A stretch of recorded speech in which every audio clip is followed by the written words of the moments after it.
The halls of Congress often serve as the stage for performative politics, yet few sessions in recent memory have reached the fever pitch of the hearing involving Representative Jasmine Crockett. The atmosphere was thick with a palpable tension that transcended the typical partisan bickering found on Capitol Hill. At the heart of the firestorm was a debate over accountability, specifically regarding a fatal police shooting that had recently captured the national spotlight. Crockett, known for her sharp legal mind and unfiltered delivery, did not merely address the committee. She challenged the very moral fabric of the legislative proceedings. Her colleagues sat in a staged silence as she began her descent into the failures of the current oversight system. The legislative focus of the day was ostensibly a bill aimed at dismantling community bail funds across the country. However, the subtext of the hearing was much broader, touching on the visceral reality of state-sanctioned violence and the systemic indifference perceived by many in marginalized communities. Crockett's opening remarks were a calculated departure from the dry, bureaucratic jargon that usually defines these sessions. She spoke with the cadence of a seasoned litigator, weaving together the facts of the shooting with a scathing critique of the committee's priorities. It was clear from the outset that she intended to force her colleagues to look beyond the legal statutes and face the human cost of their policy decisions. As the discussion intensified, the decorum of the room began to fray at the edges, leading to a moment that would soon go viral across every major social media platform. In an effort to articulate the sheer gravity of the police misconduct in question, Crockett utilized a forceful expletive that echoed through the marble chamber. The reaction from the chairperson was instantaneous, a sharp gavel strike meant to police her language rather than the conduct of the officer being discussed. This ignited a fierce procedural skirmish over congressional etiquette and the definition of profanity in a space where life-altering legislation is drafted. Crockett remained undeterred, arguing that the offense taken by her colleagues was a convenient distraction from the lethal violence they refused to condemn. The debate then shifted toward the specific mechanisms of the proposed bail reform bill, which Crockett characterized as a direct assault on the impoverished. She meticulously dismantled the narrative that bail funds are inherently criminal, pointing instead to their roots in charitable and religious traditions. These organizations, she argued, provide a lifeline to individuals who have not been convicted of any crime but lack the financial means to secure their freedom. By targeting these funds, the legislation would effectively create a two-tiered justice system where liberty is a commodity available only to the wealthy. Her testimony highlighted the irony of a committee that preaches religious values while simultaneously seeking to criminalize the acts of mercy performed by faith-based groups. Joining the fray was Representative Swalwell, who provided a biting counterpoint to the Republican focus on linguistic purity and formal decorum. He mocked the sensitivities of his opponents, suggesting that their outrage over a single word was a transparent attempt to evade the broader issue of police accountability. Swalwell's rhetoric underscored a growing divide within the committee regarding what constitutes a true violation of public trust. While the majority focused on the technicalities of parliamentary procedure, the minority focused on the literal life-and-death consequences of legislative inaction. The exchange was a masterclass in political theatre, yet it remained grounded in a fundamental disagreement over the role of the federal government in overseeing local law enforcement. Throughout the proceedings, the shadow of the officer involved in the fatal shooting loomed large, representing the central point of contention in Crockett's demand for transparency. She was not merely asking for a symbolic gesture. She was demanding a formal oversight hearing to investigate the specific circumstances of the incident. Her request was rooted in a belief that without public scrutiny, the mechanisms of state power would continue to operate without a check or balance. The opposition, however, viewed this as an overreach, preferring to leave such matters to local jurisdictions rather than the congressional stage. This fundamental clash over jurisdiction and duty defined the middle hours of the hearing, as both sides dug in their heels. Crockett's focus on the intersection of poverty and the legal system brought a unique perspective to the floor, drawing on her background as a public defender. She spoke about the anonymous faces behind the bail fund statistics, the mothers and fathers who lose their jobs and homes while awaiting trial for minor infractions. The proposed bill, in her view, was not about public safety but about maintaining a status quo that disproportionately impacts those without a voice. Her arguments were structured to appeal to the foundational American principle of innocent until proven guilty, a concept she claimed was being undermined by the very people sworn to protect it.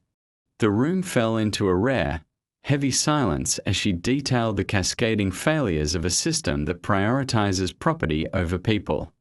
The procedural maneuvers that followed were a testament to the complexity of congressional rules, as the chairperson sought to move past Crockett's motion for an oversight hearing.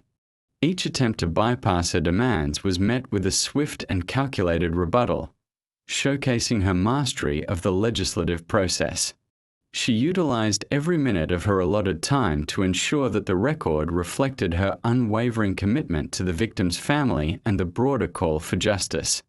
Even as the procedural gates began to close on her formal request, the momentum of her testimony seemed to shift the energy of the room. It was no longer a routine legislative markup. It had become a public trial of the committee's conscience. The opposition's defense of the bail reform bill relied heavily on a narrative of law and order, suggesting that bail funds allowed dangerous individuals to return to the streets. However, this argument was met with statistical evidence provided by the minority, showing that the vast majority of those supported by these funds return for their court dates. The clash of data and ideology provided a fascinating look into the modern legislative process, where facts are often secondary to the stories being told. Crockett's ability to bridge this gap, using both hard data and emotional resonance, made her a formidable presence at the witness table. She refused to allow the conversation to be sanitized or stripped of its human elements. As the first segment of this marathon hearing drew to a close, the divide between the two factions seemed wider than ever before. The debate over a single word had evolved into a profound discussion on the nature of authority, the rights of the accused, and the definition of a just society. Crockett had successfully forced the committee to confront an uncomfortable truth: that the decorum they so fiercely defended was often used as a shield against accountability. The air remained charged with the energy of her closing remarks, which served as a rallying cry for those who feel abandoned by the legal system. This was only the beginning of a long and arduous day of testimony that would test the limits of every member in the room. The second phase of the hearing saw an intensification of the ideological warfare as the committee moved from procedural disputes into the heart of the legislative text. Representative Jasmine Crockett maintained her position at the center of the storm, her presence acting as a lightning rod for the frustrations of those who view the American legal system as fundamentally skewed. The focus shifted toward the specific language of the bill targeting community bail funds, a move that Crockett argued was not an isolated policy shift but part of a broader, more insidious pattern.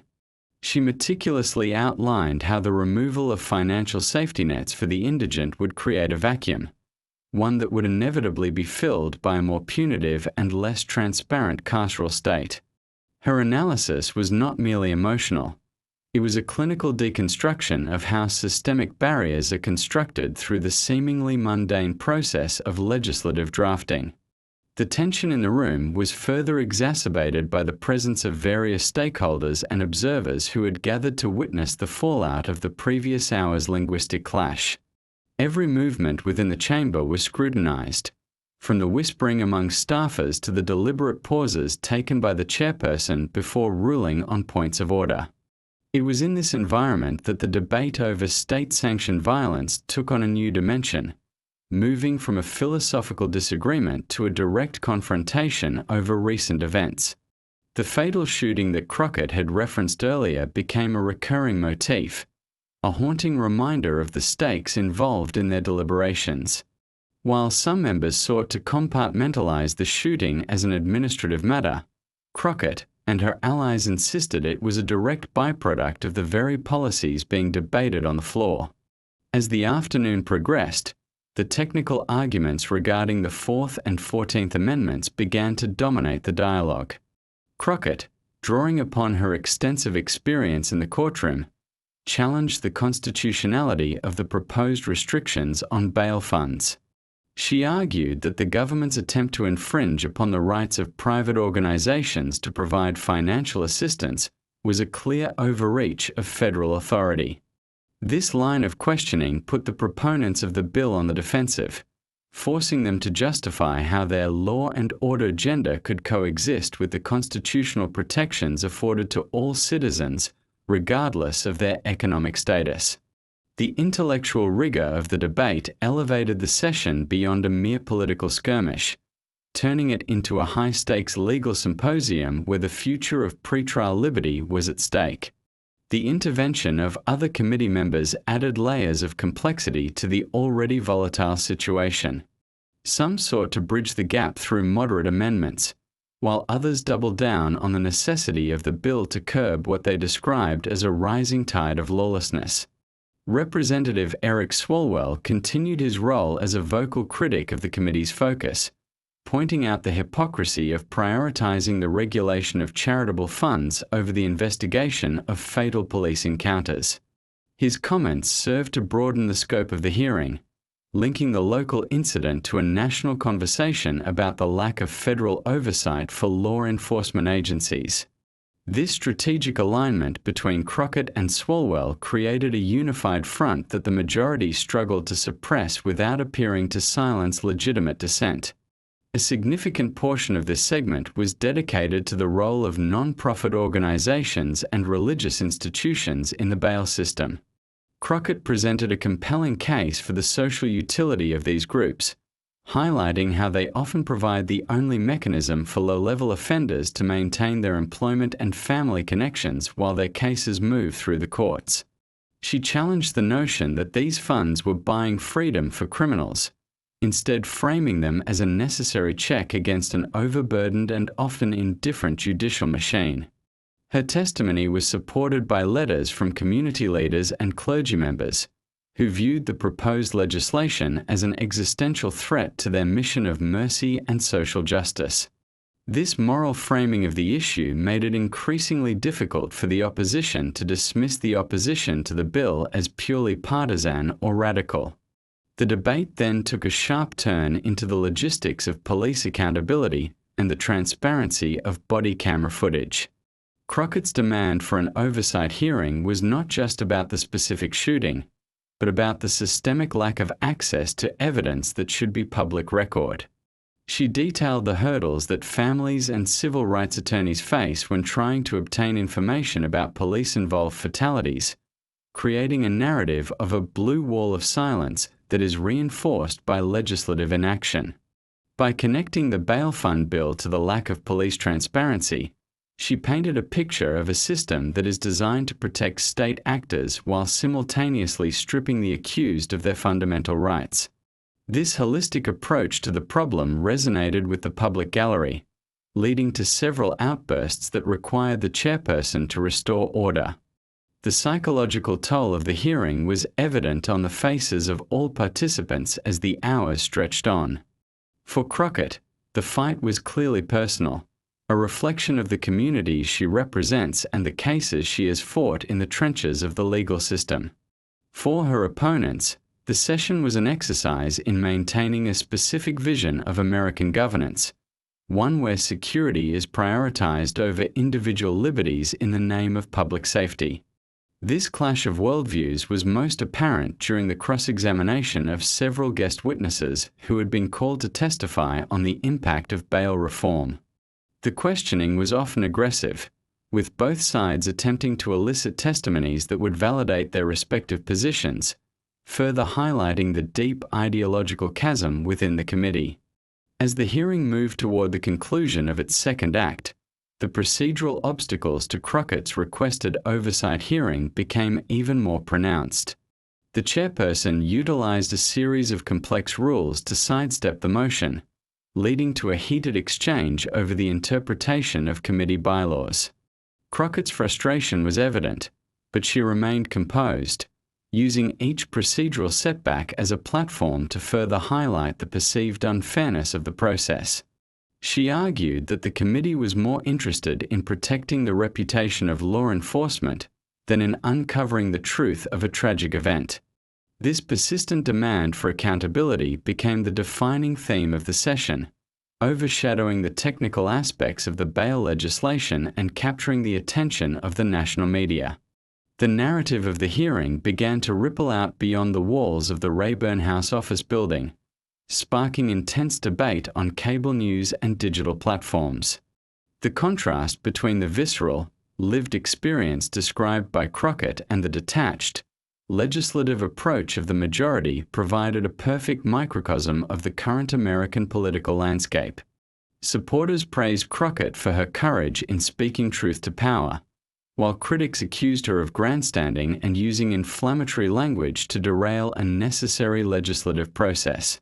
Regardless of the perspective, it was undeniable that the hearing had become a significant cultural and political moment, one that would likely influence the direction of future debates on criminal justice reform. The final minutes of this segment were marked by a tense standoff over the scheduling of future sessions and the inclusion of additional evidence into the official record. Crockett insisted that the voices of the victims be heard, proposing that the committee invite the family of the deceased to testify. This proposal was met with immediate resistance, leading to another round of debate over the appropriateness of involving emotional witnesses in a legislative markup. Crockett countered that the entire purpose of legislation is to address the needs and grievances of the people, and to exclude those most affected by the system would be a dereliction of duty. This fundamental disagreement over the purpose of the hearing served as a fitting conclusion to a segment defined by conflict, leaving the audience in suspense as to how the final hours of the session would unfold. The third act of this intense congressional session began with a shift in focus toward the broader implications of legislative oversight and the definition of professional conduct within the halls of power. As the afternoon sun deepened, the atmosphere in the hearing room grew increasingly claustrophobic, mirroring the tightening grip of the procedural deadlock between the two factions. Representative Jasmine Crockett, far from being exhausted by the hours of verbal sparring, seemed to draw a second wind from the gravity of the subject matter at hand. She pivoted her argument to address the systemic lack of empathy she perceived in the proposed bail reform, framing it not just as a legal issue, but as a crisis of national character. This was no longer just about a single police shooting or a specific fund. It was about the fundamental question of who the law is designed to protect. The dialogue took an even more dramatic turn when the discussion moved into the realm of the social contract and the responsibilities of law enforcement to the communities they serve. Crockett challenged the committee to consider the psychological impact on a community when a fatal incident occurs without a clear path to transparency or accountability. She argued that the resistance to an oversight hearing was a signal to the public that some lives are inherently less valuable in the eyes of the state.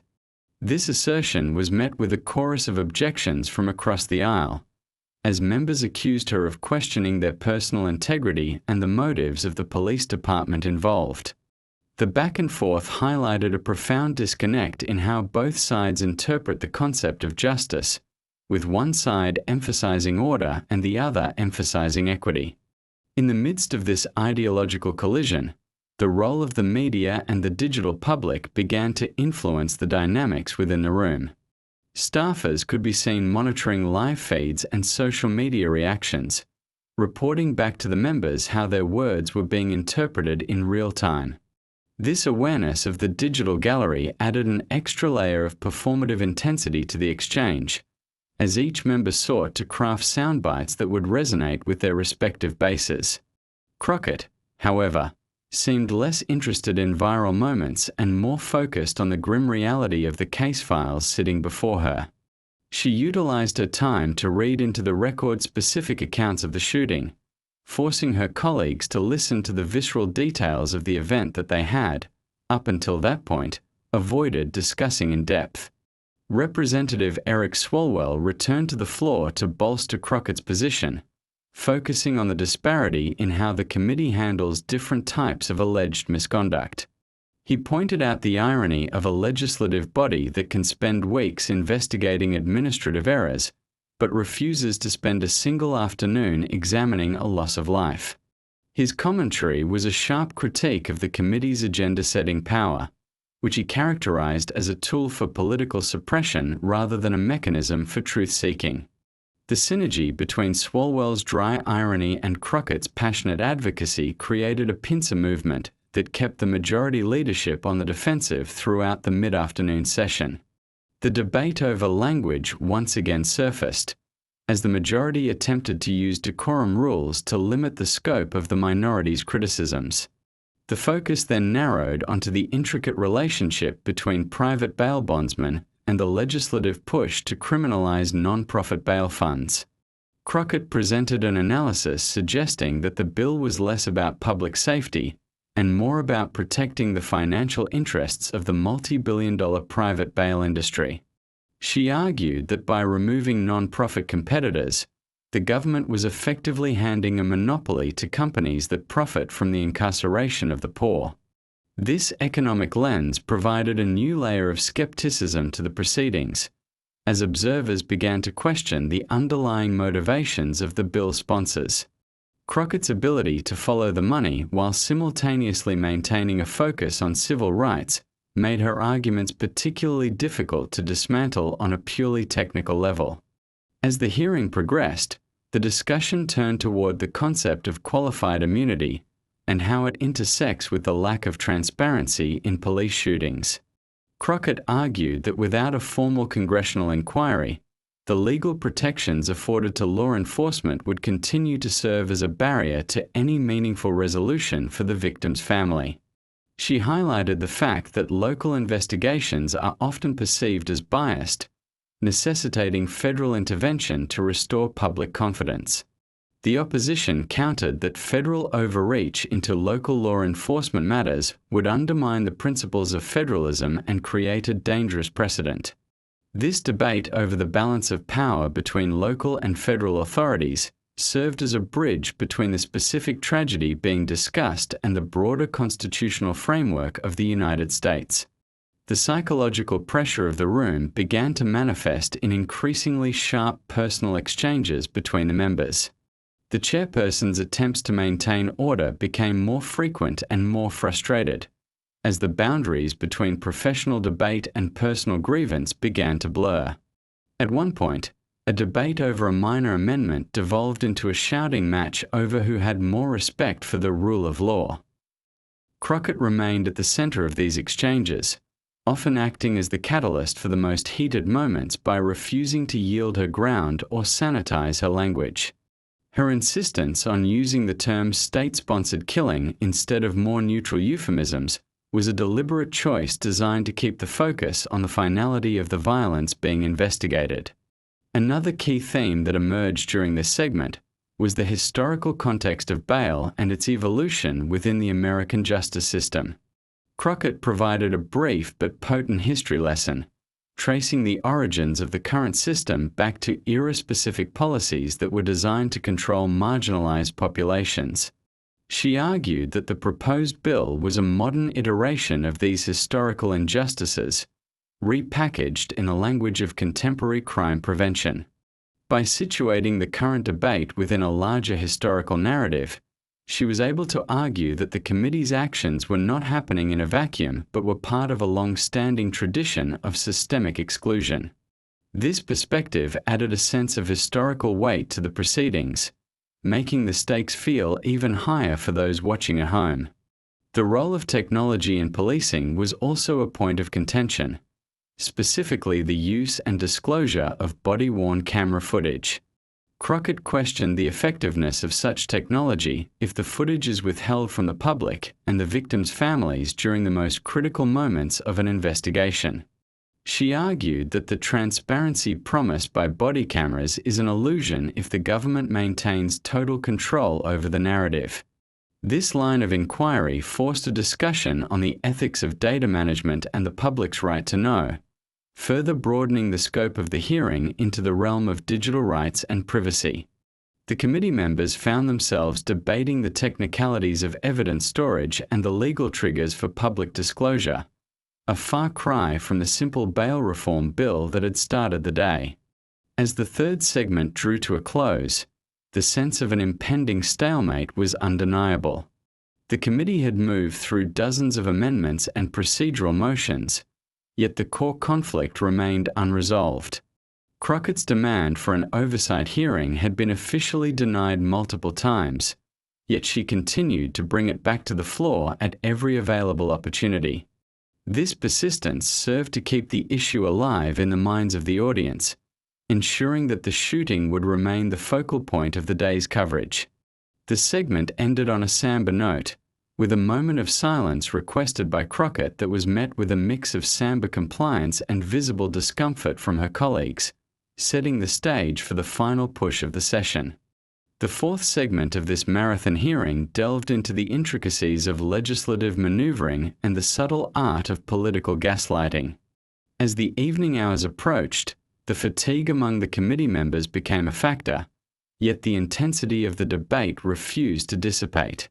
Representative Jasmine Crockett utilized this period to pivot from the macro-level systemic critiques to a granular examination of the bill's language, exposing what she termed poison pills hidden within the legislative text. These clauses, she argued, were designed to create bureaucratic nightmares for grassroots organizations, effectively making it impossible for them to operate without constant fear of federal litigation. Her legal acumen was on full display as she cross-referenced the bill with existing civil rights statutes, highlighting the potential for a wave of unintended legal consequences that could clog the court system for decades. The atmosphere shifted from purely adversarial to a more complex dance of strategic positioning.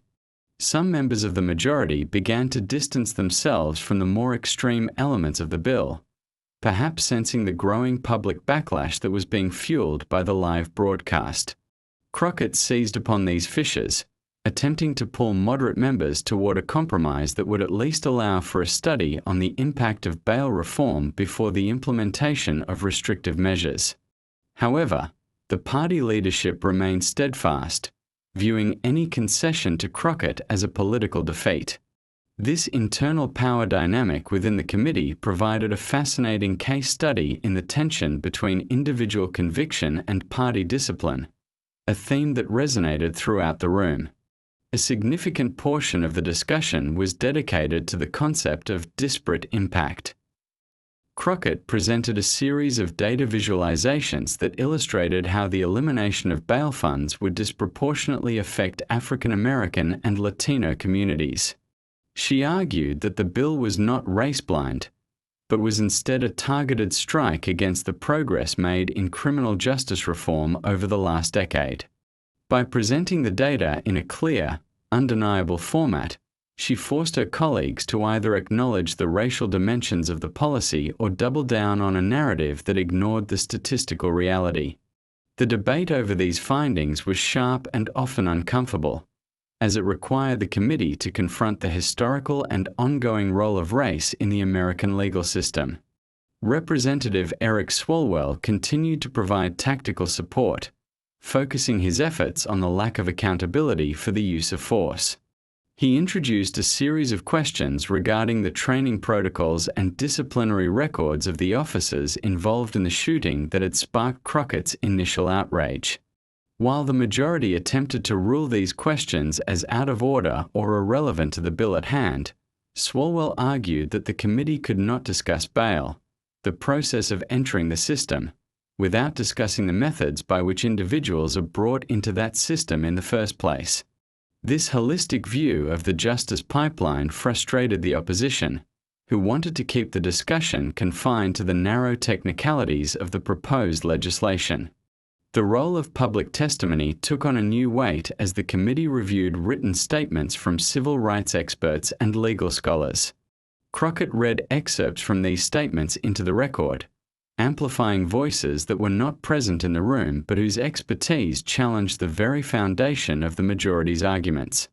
These experts pointed out that the proposed bill could actually decrease public safety by forcing low-risk individuals into overcrowded jails where they are exposed to more serious criminal elements. This argument turned the law and order narrative on its head, suggesting that the bill's proponents were actually advocating for a more dangerous and less stable society. This intellectual counteroffensive was a key component of Crockett's strategy to delegitimize the bill in the eyes of the public. As the debate wore on, the focus returned to the specific incident of the police shooting, with Crockett revealing new details that had not been widely reported in the media. She spoke about the delay in medical assistance and the conflicting statements provided by law enforcement in the immediate aftermath of the event. By bringing these specific, harrowing details back to the forefront, she prevented the hearing from becoming an abstract academic exercise. She made it clear that for her, this was not just a debate over policy, but a quest for truth for a family that had been left in the dark. The moral clarity of her position was a sharp contrast to the procedural technicalities that the majority used to block her formal inquiries. The discussion then touched upon the psychological impact of pretrial detention on families and communities. Crockett argued that when a breadwinner is held on a low-level charge simply because they cannot afford bail, it sets off a chain reaction of instability that often leads to more crime, not less. She described the coercive nature of the current system, where individuals are often pressured into pleading guilty to crimes they did not commit just so they can return to their families. The proposed bill, she claimed, would only exacerbate this problem by removing the only safety net available to those at the bottom of the economic ladder. This focus on the human and social costs of the policy added a layer of depth to the hearing that moved beyond the typical partisan talking points. Toward the end of this segment, a heated exchange occurred regarding the definition of community and who has the right to advocate for it. A member of the majority suggested that the bail funds were outside agitators interfering with local justice. Crockett responded with a powerful defense of community-based activism, arguing that these funds are often the most authentic expression of community concern. She pointed out that many of these organizations are run by individuals who have personally experienced the failures of the legal system and are working to ensure that others do not suffer the same fate. This defense of grassroots organizing was a pivotal moment in the hearing, highlighting the divide between those who view the state as the sole arbiter of justice and those who believe in the power of collective community action. The procedural chess match continued as Crockett attempted to attach sunset clauses and reporting requirements to the bill. These amendments were designed to force the government to prove that the legislation was actually working and not causing undue harm. While most of these amendments were voted down along party lines, the debate around them served to expose the lack of evidence supporting the majority's claims. It became increasingly clear that the bill was being driven by ideological fervor rather than a sober assessment of its potential impact. Crockett's persistence in filing these amendments, even in the face of certain defeat, demonstrated her commitment to creating a comprehensive legislative record that could be used in future challenges. The fourth segment concluded with a sense of weary determination from both sides. The lines of battle were clearly drawn, and it was obvious that neither side was willing to yield an inch of ground. The public gallery, which had remained largely full throughout the day, seemed to sense that the hearing was approaching a critical tipping point. Crockett's final remarks for this period were a somber reminder of the stakes, as she once again mentioned the name of the individual killed in the shooting. The silence that followed her words was a rare moment of reflection in a day otherwise defined by noise and conflict, leaving the committee to ponder the consequences of their upcoming decisions as the final phase of the session drew near. The final act of this grueling congressional marathon unfolded under the dimming lights of the Rayburn building, as the physical and emotional exhaustion of the participants reached a breaking point. Representative Jasmine Crockett, whose voice had become the central pillar of the day's dissent, began her closing arguments with a hauntingly quiet intensity. She moved away from the complex legal statutes and back to the core human element: the irrevocable loss of life and the subsequent failure of the system to provide even the most basic form of closure. This segment was characterized by a profound sense of finality, as it became clear that the procedural walls built by the majority were insurmountable, yet the moral victory seemed to be shifting toward those who demanded transparency. Crockett's final push was centered on a concept she called the architecture of indifference. She argued that the committee's refusal to hold an oversight hearing was not a passive omission but an active construction of a barrier between the government and the governed. She spoke directly to the cameras, addressing the families of victims of police violence across the nation, promising that their stories would not be buried under the weight of parliamentary procedure. Her rhetoric was a masterful blend of legal precision and prophetic warning, suggesting that a justice system which prioritizes the comfort of the powerful over the cries of the grieving is a system on the verge of collapse. The chairperson's attempts to interrupt her were less frequent now, perhaps sensing that any further effort to silence her would only amplify her message in the court of public opinion. The debate over the bail reform bill's final version saw a flurry of last-minute maneuvers. Crockett highlighted a specific provision that would allow for the indefinite detention of individuals based on perceived risk without a mandatory review period, a move she likened to the creation of a permanent underclass of the legally invisible. She argued that this was a direct violation of the presumption of innocence, a cornerstone of American jurisprudence. By linking the bill's mechanics to the fatal shooting she had championed all day, she made a compelling case that the legal system was being weaponized to suppress dissent and manage poverty rather than to ensure public safety. This connection was the intellectual bridge that unified her entire day of testimony, proving that her focus on the shooting was never a distraction, but a vital piece of the puzzle. Representative Eric Swalwell provided the final supporting remarks for the minority, utilizing a sharp, satiric edge to highlight the absurdity of the day's events. He pointed out that for all the talk of decorum and rules, the committee had failed in its primary duty, to serve as a check on executive and state power. He mocked the majority's obsession with a single word used by Crockett, contrasting their linguistic sensitivity with their hardened hearts toward the victim of the shooting. Swalwell's commentary served as a bridge to the broader political landscape, framing the hearing as a microcosm of a national crisis where form is prioritized over substance, and politeness is used as a tool to mask injustice. His words reinforced the idea that the hearing was not just a legislative session, but a cultural battlefield. As the voting process finally began, the room fell into a tense, expectant silence. Each aye and no felt like a heavy stone being placed on the scales of justice. Predictably, the bill passed through the committee along strict party lines, and the motion for an oversight hearing was formally and finally rejected. However, the atmosphere was not one of triumph for the majority. Instead, there was a lingering sense of unease, as if the weight of Crockett's arguments had left a permanent mark on the record. Crockett herself sat stoically as the results were announced, her expression one of grim determination rather than defeat.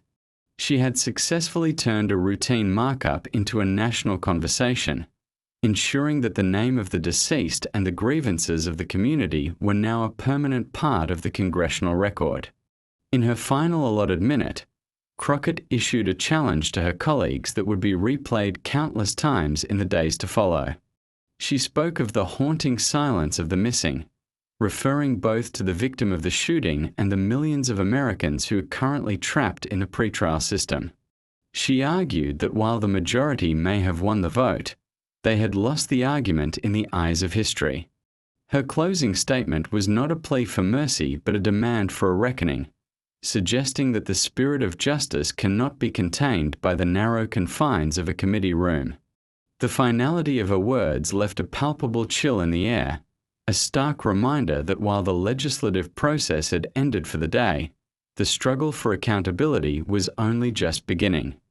The aftermath of the hearing saw an immediate explosion of commentary and analysis. Legal scholars weighed in on the implications of the bail reform bill, with many echoing Crockett's concerns about its constitutionality. Civil rights organizations issued statements praising her for her courage, while law enforcement unions defended the committee's decision to prioritize order over oversight. The digital footprint of the session was massive, with clips of Crockett's profanity and her subsequent defense of her language racking up millions of views. This digital resonance proved that the hearing had transcended its bureaucratic origins, becoming a potent symbol of the ongoing fight for civil rights in the 21st century. Looking back at the session, the most significant takeaway was the shift in how police accountability is discussed at the federal level. Crockett and her allies successfully moved the needle from asking for transparency to demanding it as a fundamental right. They exposed the mechanisms used by the government to shield itself from scrutiny and provided a roadmap for how to challenge those mechanisms through both legal and rhetorical means. The hearing also highlighted the growing power of a new generation of legislators who are unwilling to adhere to business as usual when they believe the lives of their constituents are at stake.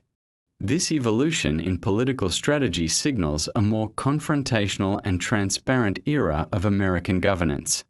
The long-term impact of the bill passed during this session remains to be seen, as it now heads to the full House floor for consideration. However, the groundwork laid by Crockett's dissent has already begun to influence the national debate. Several states have announced they will not follow the federal model if it becomes law, citing the very concerns she raised regarding the disparate impact on the poor. This ripple effect demonstrates the power of a single voice in a room full of opposition, provided that voice is backed by facts, conviction, and a refusal to be silenced. The hearing served as a reminder that the halls of Congress are not just for passing laws, but for bearing witness to the truths of the people they represent. The final image of the day was of Representative Crockett walking out of the hearing room, flanked by her staff, still carrying the thick binders of evidence she had fought so hard to include in the record. As she moved through the corridors, she was met by a small group of activists and supporters who had waited hours to see her. To them, she was more than a legislator. She was a defender of the defenseless. The hearing was over, the votes were cast, and the lights were turned off in the committee room, but the echoes of the day's conflict would continue to reverberate through the justice system for years to come. The struggle for a more perfect union, it seemed, had found a powerful and uncompromising new advocate in the marble halls of power.